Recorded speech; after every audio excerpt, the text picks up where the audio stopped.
And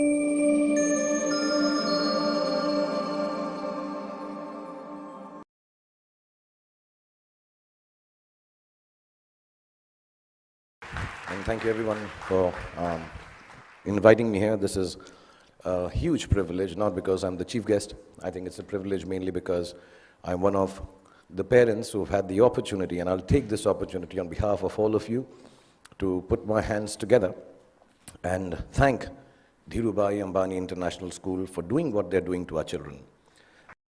So I want to thank all the teachers, all the head of departments, Zareen, Farida. I mean, you are people I used to come to. When I have trouble, I come and look at their faces, go away, and I'm calm. Everything will be sorted out. Kavas sir, who's fantastic at cricket matches, shouts louder than anyone else in the world can. All the staff members, the management, the gentlemen who man the security outside, so wonderful. And so even the guy who does the parking back there, everyone for the last 13 to 14 years that I've been here, and especially my friend, Mrs. Neeta Ambani, thank you so much for looking after our children. Really, thank you very, very much. Okay, so good evening, boys and girls. Exams are over. If I may say so, damn school is over, which seemed an impossibility just a few years back. That horrible math or physics or whoever your least favorite teacher is, you will never have to see again. That PE coach who was always out to get you is done and dusted. I know everybody's looking there. You want to party now, relax, hang out with the beautiful friends you've made in the last 13 years, 14 or some less. The last thing you really want to do is sit here and listen to someone give you advice on life lessons and what the future holds for you. And to top it, my qualification to be doing this is zilch, nada. Not at all, nothing. Really, apart from the fact that Neeta and I are friends, and thus I have some benefits. My reason to be here is the same as that of your elder brother or your sister being allowed to do things that you're not allowed to do at home. I'm like them, older, that's all. So if you think that I have had a successful career, as I was getting very embarrassed when David was recounting, because also it's been so many years since I've gotten an award now, yeah. This is like got to work harder. So also if you think I've had a successful career, a great past performance and my experiences of it are no assurance that it'll work in the future for you or work for you at all. And anyway, none of what I say today you will remember as soon as you're out of here. Or maybe even earlier, because you're still sleeping from the big party you guys had last night. What I say may make sense to your mom or dad, who will remember it some years down the line, and they will also remember it for all the inappropriate things that I'm going to say tonight. But you are here, and so am I, so I promise to keep this extremely crisp and sharp. 20 minutes, tops.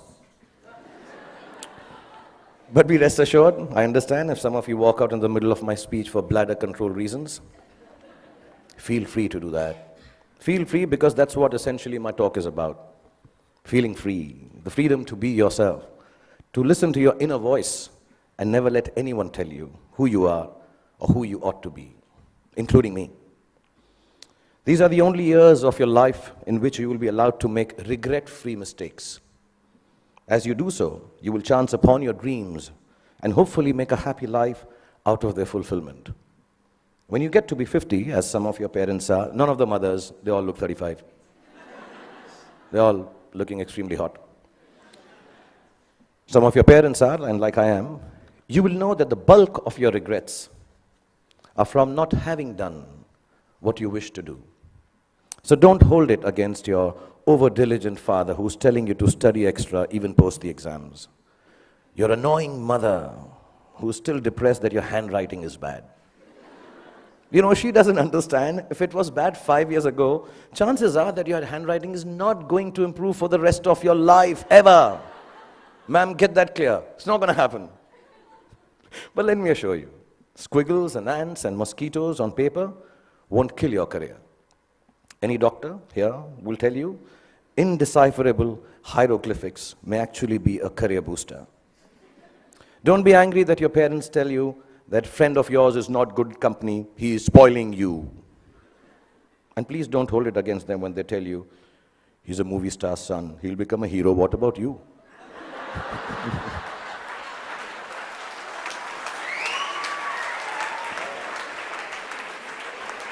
I mean, Let me assure you, movie stars' sons and daughters also have to work. Basically, just don't grudge the old man and the old bag, ever. All us parents try to do is to make you happy with your choices by annoying you with ours that are actually your choices anyway. But you just don't know it yet. Your hormone levels are too high for you to understand this confusing logic. All you want to be is yourselves, and you're quite sure you know what that is. And I'm here tonight on your side only to confirm your conviction as you set forth into the big bad world from the loving shelter of Mrs. Neeta Ambani and all these wonderful and beautiful and warm teachers and faculty who have nurtured you to embark on your own journey through life. I was talking about parents because I think tonight is about parents. So I'm going to tell you something about my parents. My mother was top class. She was really cool. She loved me unconditionally, was beautiful, like all mothers are, and believed I will be the most famous man in the world, and I could do no wrong. In Delhi, they say, "Hamara bachcha na is like the apple of my eye." Some Punjabi ladies make it bigger, like the pineapple of my eye. So I was the pineapple of my mother's eye. And my father was a gentleman. He was very educated, masters in law, extremely intelligent, knew 7 languages, had traveled the world, knew his politics, fought for the freedom of our country, India, and excelled at sports like hockey, swimming, and polo. He could cook and recite poems and knew the capital of every country in the world. My father was also very, very poor. He was unemployed and struggling to make ends meet for 15 years of my life that I had the privilege of knowing him. From when I was 10 to when I was 15, not being able to afford fancy gifts for me, he would wrap up something old that belonged to him in newspapers and declare it as a birthday gift when my birthday came along. This, in the next 11 and a half minutes left that I have, is the story of the 5 gifts my father gave me and how they helped me become what I am today. When I was 10, my father gave me an old chess set. Chess is a reflection of life, they say, and as cliched as it sounds, it's probably true. The first thing it teaches you is that every move has a consequence, whether you perceive that it does or does not. Nothing you do, not a single moment, is empty of living. So think of things through, not always, but often enough. Often enough, so your life does not feel as black and white and as uniform as the squares on a chessboard. Sometimes, in order to move forward, you might need to take a few steps back. And there's no loss in doing something that hurts in the short run, but proves worthwhile in time. Sometimes, the queen might seem sexier. They always do. But if she gets taken by your adversary straight after you save her, then you might be better off saving your castle or the bald bishop instead. So don't always choose that which seems more desirable if something tells you it's going to get you into a whole lot of trouble. What I mean is also about tonight, drive home while your wits are about you instead of staying and getting stoned senseless after the party here. You can't get anywhere in chess if you don't look out for the little ones around you, the small pawns. Life is like that too. If you forget the smallest of your people or become foolish enough to imagine that the little graces you are given are of no value, you end up nowhere. When you look around you, learn to notice all the tiny little things that make your existence privileged and special. Just the fact that you are here, in this very moment, at this fantastic school, in the company of such adoring parents, is the product of immense love, hard work, and sacrifice on the part of many people present here. Taking your blessings for granted is the most ungracious stupidity, both in chess and in life. Then there's what they call, I don't know how to pronounce it, but sounds very cool, the zugzwang. The zugzwang, yeah. It's a really cool word. It sounds like a Chinese aphrodisiac. Zugzwang. But it actually is German for, okay, I'll tone this down. Oh, fish, I got to get out of here. Anyway, for those of you who've never played the game, it's when you get so stuck that whichever move you make is a bad move. It'll happen to each and every one of you. at some point in your lives for sure. A moment will come when it will look like there isn't anything going right and nothing you can do to prevent disaster. Ask me, I just finished Dilwale, followed it up with Fan. So, when you are in Zumzwang, kids, don't panic. Whenever there is trouble and you know there is no way out of disaster, don't panic. With a little embarrassment, you will survive it. Trust me. All you have to do is make a move. All you have to do is move on a bit. As the Cheshire Cat in Alice in Wonderland said, when Alice came to the fork in the road, if you don't know where you're going, it doesn't matter which road you take. I will add to it. As long as you take one road and don't keep standing in the middle of the fork until a truck runs you over. Often in Zugzwang, your enemy wins that particular move, but mostly you end up winning the game.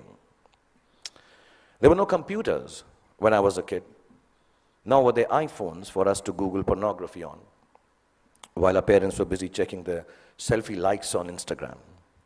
One of the most precious gifts my father gave me was an Italian typewriter. I learned how to use it from him, how to roll paper into the roller and press the lever, I don't know if you guys have seen a typewriter. Google it, yeah. Yeah, the clicking sound of the letters as I pressed them with my fingers, forming words on blank pages, fascinated me. To use a typewriter well, you needed diligence. One wrong letter, and the whole exercise had to be started all over again. We used something called Typex to erase our mistakes in those days. Not to sniff at during math classes. But too much Typex in math classes or in typewriting is unacceptable. So we had to learn how to move our fingers accurately, to make words out of thoughts with efficiency, and do it over and over again till we got it just right. As an adult, I have come to understand that there is nothing of more value than your capacity for diligence and your ability to work hard. If you can outwork your adversaries and your employees, you can ensure your own success in whatever it is you choose to do. Whatever you're doing, do it once. Then do it one more time, even more carefully. Practice will make everything seem easier. Be diligent. Be thorough. Think of every job you do as the first one. So you have to get it right or you won't be able to impress everyone. And at the same time, do it as your last job, as if you will not get a chance to do it again ever. Don't just outwork yourself. Only parents clapping. In fact, you can outwork yourself. If you can outwork yourself, then pretty much nothing can prevent you from glorying. Then my father gave me a camera. And the most beautiful thing about it was that it did not work. We all have those Leica ones, old ones, which don't work, look really cool. I learned that things don't always have to be functional to fulfill a need. That sometimes when things are broken, the greatest creativity emanates from their fragments. I found myself looking at my world magically through the unusable lens, and the fact that there was never any actual photograph to see taught me my most important lesson yet. That creativity is a process of the soul. It does not need an outcome or a product for the world to accept. It needs only the truth of its own expression. It comes from within and makes of your world whatever you wish it to make. So don't be afraid of your own creativity. Honor it. It doesn't always have to be seen or approved by those around you. It is an expression of your deepest self, and it belongs as much to you as it does to the universe that nurtures and inspires it. All creativity is not for everyone to like or understand. All art is not up for sale. Some creativity has a bigger role to play. It is to keep you company when you're alone, when you need a friend, when the world doesn't seem to understand you.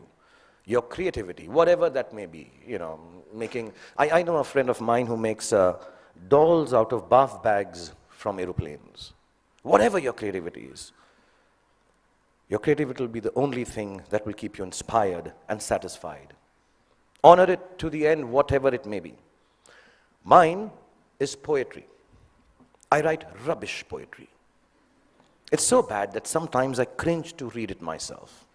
It's crap. But I write it. It is my secret place. It is mine to make me feel free and happy. So you find yours, and if the world loves it, good. If it doesn't, even better, because now you will truly have a friend. So keep your creativity intact. My father was a funny guy. He had the capacity to turn any kind of serious situation in a way that it seemed less stressful, with a bit of humor. Without a sense of humor, the world will always be a dull and dreary place. No darkness or despair should ever be beyond a good and a hearty laugh. I'm going to tell you a few incidents. If you're not bored, I have about 7.5 minutes left. We used to live on the 3rd floor of an apartment building, and as people on 3rd floor tend to do, my friends and I used to throw things down from the balcony. You know, wrappers, tidbits, dog shit wrapped in newspapers, the usual stuff, yeah. One day, the old gentleman on the ground floor, there always is an old senile gentleman on the ground floor. He had had enough of our daily droppings.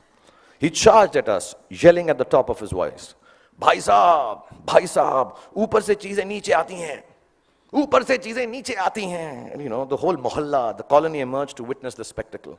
My father was there, I was mortified. And he kept screaming, ऊपर से चीजें नीचे आती हैं. And my father calmly looked at him and said, चाचा जी, ऊपर से चीजें नीचे आती हैं, ये न्यूटन ने बहुत सालों पहले बताया था. आप कोई नई बात बताओ, अंदर बैठ के चाय पी के बात करते हैं. And it instantly diffused the situation. The old man smiled. We went into the apartment, worked out how dog shit needs to be disposed of properly, over a cup of tea, and life was back to normal again. And there was another incident I'm going to relate. I had been eyeing this attractive, dusky girl who lived in our building. As smooth as I have always been with ladies, for some reason it occurred to me that if I blew up her letterbox with a Diwali cracker called Atom Bomb, she'd be very impressed with me. I've always been good with girls like that, yeah. I know things girls like. In this insanely romantic belief of mine, her letterbox soon exploded before her eyes. And I still don't know why the desired effect of running into my arms in slow motion was replaced with a screaming drama in which she flew up the stairs screaming, Amma, come here, Amma, ingeva, Amma, ingeva. She was a Tamilian lady, yeah. I took my chance, and as all macho men should do, I fled the scene. A few hours later, the doorbell rang. I looked through the magic eye, and the mother of the love of my life was standing outside looking incensed. I found a place to hide. My father opened the door. The lady began to rattle off a complaint. Your son this, your son that. Sorry, my Tamil is not good, but it sounded like that. And he listened patiently and then responded, you know, ma'am, as you were speaking, I was getting angry with my son. But then suddenly I realized how beautiful you are. And I can imagine if your daughter looks anything like you, how can my son be blamed for falling in love with her and behaving so stupidly? The lady went silent as my father continued telling how beautiful she was. And then she became a little coy. Another cup of tea was had, and she said to me sweetly, Beta, just because my daughter is so beautiful, you shouldn't behave badly with her. You should come home, sit with us, and be friends. So not only did my dad get me off the hook for blowing up the girl's letterbox, he actually got me inroads to a long, satisfying relationship with the love of my life that lasted 6 days. Because then I realized that dating beautiful girls has its downside. Every boy in the colony made advances at her, so I was regularly beaten up in my attempts to offer her some boy-friendly protection. But that's another story. The point being, learn to laugh at yourselves every chance you get. If you can manage not to take yourself too seriously, no matter how big a shot you become, or how lowly, useless, trivial you feel, you will instantly disarm life's power to beat you down. It makes you braver to face ugliness because it changes your perspective. Humor is actually the deafness to see the world, the reality, for the transient farce it really is. It's like a talisman for survival. Cultivate it and allow it to lighten every heavy moment. Wear it like a vulgar tattoo if you don't already have one. Don't ever let it get washed away in the turbulently beautiful seas of life. It's your ticket to staying young and childlike forever. And you'll realize why it matters to stay childlike when you're my age. And you watch this speech on YouTube with your children. I'll probably have kicked the bucket by then. having smoked enough cigarettes to light up a forest. But I certainly hope that you will have understood what I understand now. No, not that smoking kills, that part is okay. But what I'm referring to is what counts as the most beautiful and final gift that my father gave me. I only realized it was a gift on the day he died, when I was 15 years old. A gift your parents have given to you already. Yes, the singularly most exquisite gift you and I have been given is the gift of life itself. There is nothing that marks a man or a woman out from the ordinary more perfectly than grace. Grace is the consciousness that life is bigger than we are, and therefore our gratitude for it must match its vastness. It is the understanding that everyone we encounter, whether they are loving towards us or offensively abrasive, is a human like we are. It is knowing that experiences shapes human beings, and no matter how good we are at something or how successful we may become, we are never better than the other person. If you can live your life with grace towards those around you, you will accomplish more than you could if you became the President of America. That came out wrong, knowing that Donald Trump is so close to becoming the President of America. I didn't mean that. I'll rephrase that, guys. If you can live your life with grace towards those around you. Okay, actually, what the hell? Because I came here and told you a secret that I write rubbish poetry, I'm going to read out a poem and end this. This is the most rubbish poem you'll hear, but keep it in your heart because I'm the damn chief guest tonight. If your after party, EDM, I assume this is the music. I thought I'd be very cool if I used the word EDM. Is EDM cool still? Class of 2016, is it cool? No? Okay. If your after party EDM stone sunrise has found you, with dog-shipped wrappings and friends that will not confound you, and you start on this journey with a brave heart about you, if you live life with grace towards those around you, you'll get where you have to, and it won't astound you. If it isn't Ferraris and a White House that downed you, you won't need an entourage to always surround you. It's your truth you will have that will shelter and ground you. And you'll remember this day as the day that unbound you. From the walls of this beautiful school and the teachers, exams and all the rules that sometimes seem to hound you. And let me tell you, you all will be successful. Let me remind you. Now it was remind, but because it's not rhyming, so I...